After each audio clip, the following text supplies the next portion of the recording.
Good morning, all of you. আজি আলোচনা কৰা হৈছে ৰাইজে নখ জোকাৰিলে নৈ বৈ। ষ্টাডি আছাম চেনেলটো ছাবস্ক্ৰাইব কৰিব আৰু ভিডিঅ'টো শেষলৈকে চাব।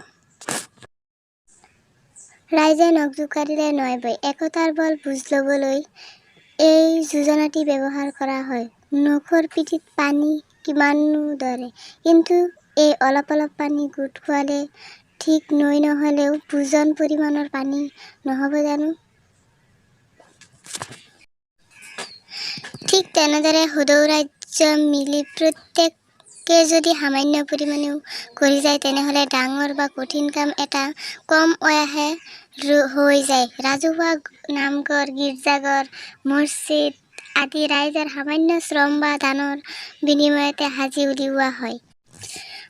আজিকালি সমবায় অনুষ্ঠানবোৰতো আমি দেখিছোঁ, কিছুমান মানুহে মিলি নিজেই কম থকা অংশ একোটাৰে শকত পুঁজি একোটা কৰি ভাল উপাৰ্জন কৰিছে বা ভাল ব্যৱসায় চলাইছে। ইয়াৰ পৰা বুজা যায় যে একতাৰ বল আৰু প্ৰয়োজন কিমান।